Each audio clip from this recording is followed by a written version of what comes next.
안녕하세요. 글로벌 리포트 장량입니다. 미국에서 매년 10월 둘째 주 월요일은 콜럼버스 데이입니다. 1492년 이탈리아 탐험가 크리스토퍼 콜럼버스가 유럽인 최초로 지금의 바하마 군도에 도착한 첫 항해를 기념하는 날인데요. 지금 제가 와 있는 이곳이 지난 1912년 건립된 워싱턴 콜럼버스 분수대입니다. 1869년 샌프란시스코의 이탈리아계 이민자들은 10월 12일 축제를 열고 콜럼버스 데이라 부르기 시작했고 1937년 프랭클린 루스벨트 대통령이 이날을 콜럼버스 데이로 공식 선포했습니다. 하지만 1970년대부터 이날을 원주민의 역사와 유산을 기리는 원주민의 날로 기념하자는 운동이 확산됐는데요. 실제로 미 전역 12개 주와 60여 개 도시들이 이날을 원주민의 날이나 공동 기념일로 지정했고 지난해엔 워싱턴 DC도 이 대열에 합류했습니다. 그러면서 콜럼버스에 대한 위상도 하락하고 그의 동상 역시 순환을 겪고 있는데요. 원주민을 기념하는 취지는 좋지만 그의 업적을 폄하해서는 안 된다는 목소리도 나오고 있습니다. 다양하고 깊이 있는 세계 소식 글로벌 리포트 지금 시작합니다.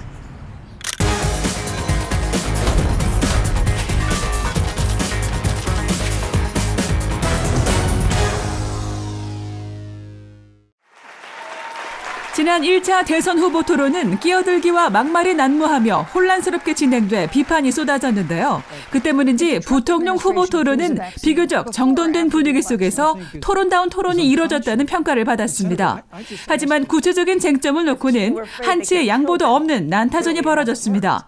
특히 첫 질문으로 나온 현 정부의 코로나 대응을 놓고 해리스 후보는 미 행정부 역사상 가장 큰 실패 사례라고 비난하자 펜스 부통령은 트럼프 대통령은 첫날부터 미국민의 건강을 최우선순위에 뒀다고 반박했습니다. 오늘 15일 열릴 예정이던 대선 후보 2차 TV 토론은 트럼프 대통령이 원격 진행 방식을 거부하면서 일정에 혼선이 일고 있습니다. 세계 인구의 10%가 신종 코로나 바이러스에 감염됐을 수 있다는 세계보건기구 WHO의 발표가 이번 주 주요 관심사에 올랐습니다. 마이클 라이언 WHO 긴급준비대응팀장이 지난 5일 WHO 이사회에서 이런 전망을 밝혔는데요. 다음 날 테드로스 게브레이수스 WHO 사무총장은 올해 말까지 코로나 백신이 나올지도 모른다는 희망이 있다고 말했습니다. 최근 유럽을 중심으로 코로나 재확산 우려가 커지고 있는데요. 하루 17,000명의 신규 확진자가 나온 프랑스는 파리 등 수도권에 최고 경계 등급을 내렸고 2주간 모든 술집과 식당을 전면 폐쇄하기로 했습니다. 벨라루스에서는 대통령의 선거 부정을 항의하는 시위가 2달째 이어지고 있습니다.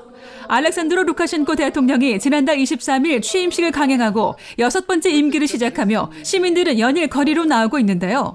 지난 주말에도 대규모 행진이 벨라루스 수도 민스크를 비롯해 각지에서 이어졌고 경찰은 물대포를 동원하며 강경 진압했습니다. 벨라루스의 부정선거와 시위대 탄압 등의 이유로 영국은 루카셴코 대통령과 그의 측근들에 대해 영국 내 여행 금지와 자산 동결 등의 제재를 단행했습니다. 유럽연합과 미국 또한 다수의 벨라루스 정부 고위 관료에 대한 제재를 부과하며 미국 내 자산 동결, 또 미국인, 미국 기업과의 거래 등을 금지했습니다. 이집트 카이로 남부 사카라 유적지에서 2,500여 년 전 매장된 것으로 추정되는 목관이 무더기로 발견돼 이번 주 주요 관심사에 올랐습니다. 현지 고고학자들이 유적지 발굴 작업을 하다가 10에서 12m 깊이의 갱도 3곳에서 목관들을 발견한 건데요. 발굴된 총 59개의 목관은 원래 색깔을 유지하는 등 보존 상태도 양호합니다. 대부분의 목관은 미라가 들어있었고 발굴 현장에선 조각상 28점도 나왔습니다.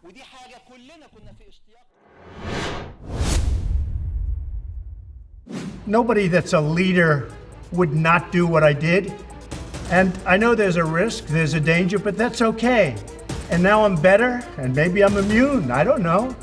But don't let it dominate your lives. 미 대선을 한 달 앞두고 현직 대통령이 신종 코로나 바이러스에 걸린 사상 초유의 일이 벌어졌습니다. 트럼프 대통령은 이번 사흘 만에 퇴원했지만 올해 74세 최고령 대통령의 안위를 둘러싼 우려는 여전한데요. 미국 최고 통수권자에게 만약에 사태가 발생한다면 어떻게 될까요? 클릭 글로벌 이슈. 오늘은 미 대통령의 권한 이양을 규정한 수정헌법 25조에 관해 알아보겠습니다. President Kennedy died at 1 p.m. Central Standard Time. 수정헌법 25조는 1963년 당시 존 F 케네디 대통령의 암살을 계기로 만들어졌습니다. 대통령 유거 시 권한 이양 규정이 필요하다는 여론에 따른 건데요. 1965년 7월 연방의회를 통과해 2년 뒤인 1967년 비중됐습니다. 4개 항으로 된 수정헌법 25조의 핵심은 사망과 사항입니다. 대통령 스스로 권한과 임무를 수행할 수 없다고 판단할 때 상원 임시의장과 하원의장에게 서면으로 공식 통보할 수 있는데요. 이때 부통령이 권한대행을 맡습니다. 부통령 포함 강요 과반수가 의회에 대통령 면직을 요청할 수 있습니다. 대통령이 거부 의사를 표명할 수 있지만 연방 상하원 3분의 2가 찬성하면 면직이 결정되고 부통령이 권한대행을 맡습니다. 지금까지 사항이 적용된 경우는 없지만 사망은 모두 3차례 적용됐습니다. 로널드 레이건 대통령은 결장암 수술을 받기 위해 조지 W 부시 대통령은 대장 내시경 검사 때문에 2차례 권한을 이양했습니다. Routine physical examination that will be done at Camp David. I'm going to be sedated for a period of time and will transfer power to the Vice President during that time. 지난 2일 트럼프 대통령의 코로나 확진 소식이 전해지자 일부 언론 등은 권한 이양 가능성을 제기했는데요. 하지만 백악관은 처음부터 가능성을 일축했습니다. And the American people can rest assured that we have a president that is not only on the job, will remain on the job. 공교롭게도 이번 미 대선의 두 후보 모두 세계보건기구 WHO 기준에 따르면 코로나 고위험군에 속합니다. 올해 대통령은 74세 과체중, 또 조 바이든 민주당 후보는 77세로 당선되면 최고령 대통령이 되죠. 이번 선거에서 부통령 후보에 대한 관심이 어느 때보다 높은 것도 이런 상황과 무관치 않습니다. It's a good chance because Joe Biden is so old that he may not finish out his term. And Donald Trump is also almost as old as Joe Biden, but he has these health issues now that we don't know where they're going to go and how severe they're going to be. 코로나라는 전례 없는 상황 속에서 치러지는 이번 미 대선은 막판까지 한 치 앞도 내다보기 어렵게 됐습니다.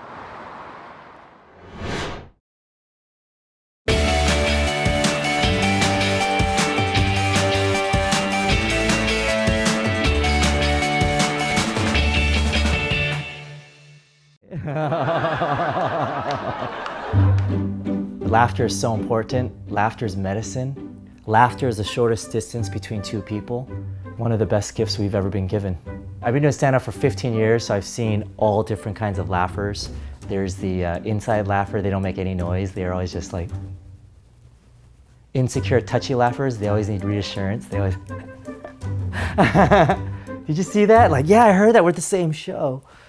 Oh, the snorter, my favorite, you know.